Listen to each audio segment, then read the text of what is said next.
जय श्री कृष्ण मित्रों, मैं ऐसा श्री राम शर्मा।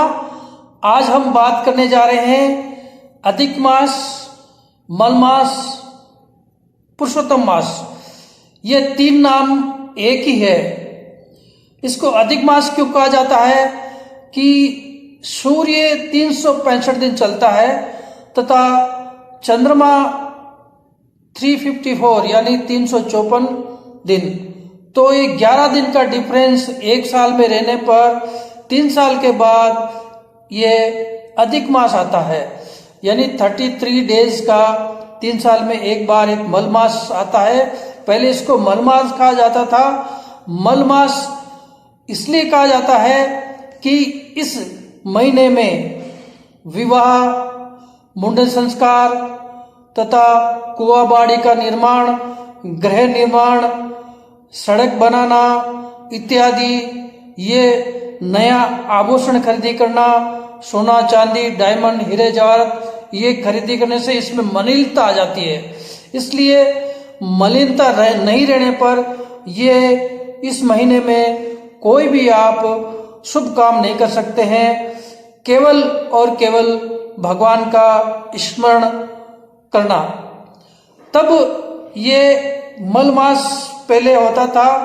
फिर ये जो मल मास अच्छा नहीं लग रहा नाम, इसलिए प्रभु जो भगवान पुरुषोत्तम मास ये अपने नाम से ले लिया, क्योंकि ये महीने में तो नया काम नहीं होता है। इसलिए भगवान ने अपने हमारे ज्योतिष ग्रंथों में चैत, वैशाख, ज्येष्ठ, आषाढ़ अलग अलग देवताओं का अलग अलग बनाया है, लेकिन ये इस महीने का कोई भी नाम नहीं है। लेकिन फिर देवताओं ने विचार विमर्श करके भगवान विष्णु के पास गए तो विष्णु भगवान बोले इसको मल मास निकाल करके मेरे नाम की संज्ञा दीजिए, इसका महीने का पुरुषोत्तम मास नाम रख दीजिए। पुरुषोत्तम मास जब भगवान का नाम इस महीना का रखा है तो ये खुद भगवान विष्णु ने स्वीकार किया है। तो इस महीने में जितना स्नान, दान, धर्म, अनुष्ठान, होम, यज्ञ, भागवत कथा श्रवण इत्यादि हर प्रकार से भगवान विष्णु के निमित्त ये महीना बताया गया है। जितना आप भगवान विष्णु की पूजा पाठ, पठन, स्नान, दान, धर्म इत्यादि करेंगे आपको 10 गुना रिटर्न मिलेगा, 10 गुना आपको प्राप्ति होगा। अब मैं आपको एक रोचक जानकारी मेरे चैनल के द्वारा दे रहा हूं। इस महीने में शालिग्राम की पूजा तथा माता तुलसी की पूजा करने से विशेष फल आपको मिलेगा। इसका महत्व है कि भगवान शिव ने भी ये अपने मुखारविंद से किया है कि मेरे ज्योतिर्लिंग के अलावा ये आप शालिग्राम की पूजा करने से वो 1000 गुना आपको फल, मेरे ज्योतिर्लिंग की पूजा किया वैसा शालिग्राम की पूजा करने से मैं बहुत बड़ा खुश हो जाता हूँ। तो इस महीने में भगवान शालिग्राम तथा माता तुलसी का वहाँ ऊपर रख करके आप प्रसाद के रूप में लेने से बहुत ही उम्दा, बहुत ही अच्छा कारगर आपको शरीर के लिए शुद्ध होगा।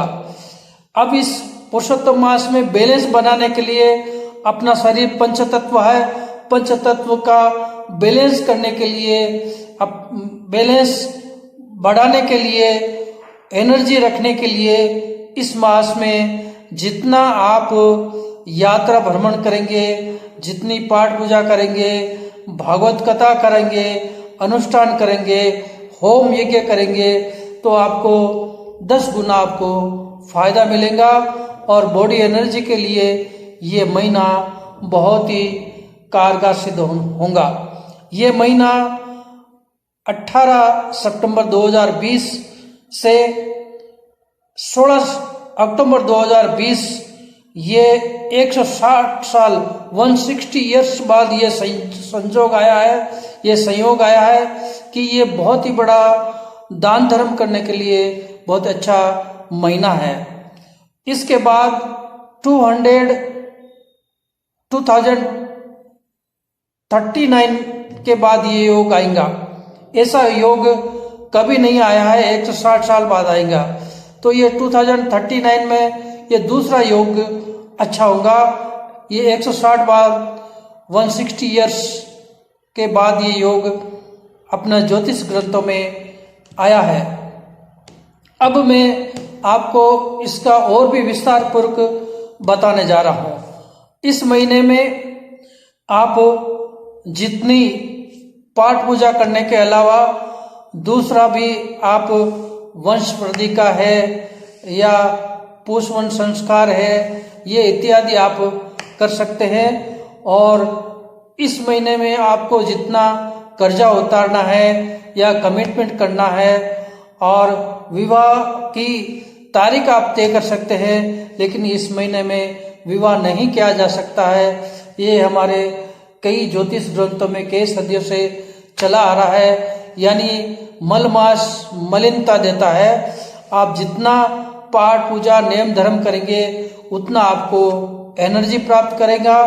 पंचतत्व का अपना शरीर बना है, उसको बैलेंस बनाने के लिए ये महीना आप जितना दान धर्म करेंगे, जितना आप पाठ पूजा पठन विष्णु भगवान की पूजा करेंगे, विष्णु लक्ष्मी की पूजा करेंगे, उतना आपको फायदा मिलना शुरू हो जाएगा। और इस महीने में और क्या क्या किया जा सकता है? इस महीने में जो आप नियम के आधार पर स्नान करके विष्णु सहस्त्र नाम, आदित्य हृदय स्तोत्र, जो व्यक्ति बीमार है उसके लिए अच्छी कामना आप कर सकते हैं, क्योंकि बीमार व्यक्ति के लिए यह महीना बहुत ही अच्छा शुभ फलदायक है।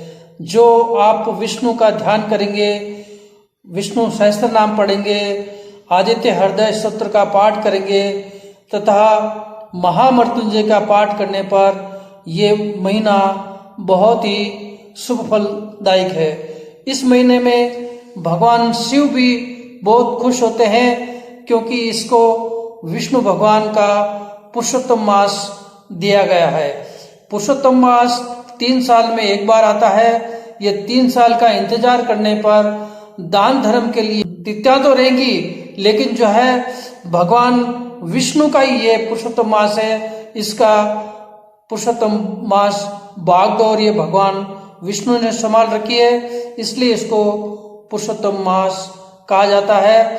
मल मास यानी शुभ कार्य नहीं होता है, नया कार्य, घर का निर्माण, होम यज्ञ कर सकते हैं, लेकिन घर का निर्माण, हीरा जवाहरात तथा विवाह और कुआं, बावड़ी, नलकूप इत्यादि आप नहीं बना सकते। इसमें बनाने से मलिनता आ जाती है और वो कई सालों तक चल नहीं सकता, कुछ न कुछ अड़चन आ जाती है। इसलिए इसको पुरुषोत्तम मास में जितना आप दान धर्म करेंगे, जितना आप पूजा पाठ करेंगे, भगवत गीता का उच्चारण करेंगे और नियम के आधार पर आप भगवान की विष्णु का पूजा करें तो विष्णु लक्ष्मी का आशीर्वाद मिलता रहेगा और 3 साल तक ये एनर्जी आपको देता रहेगा।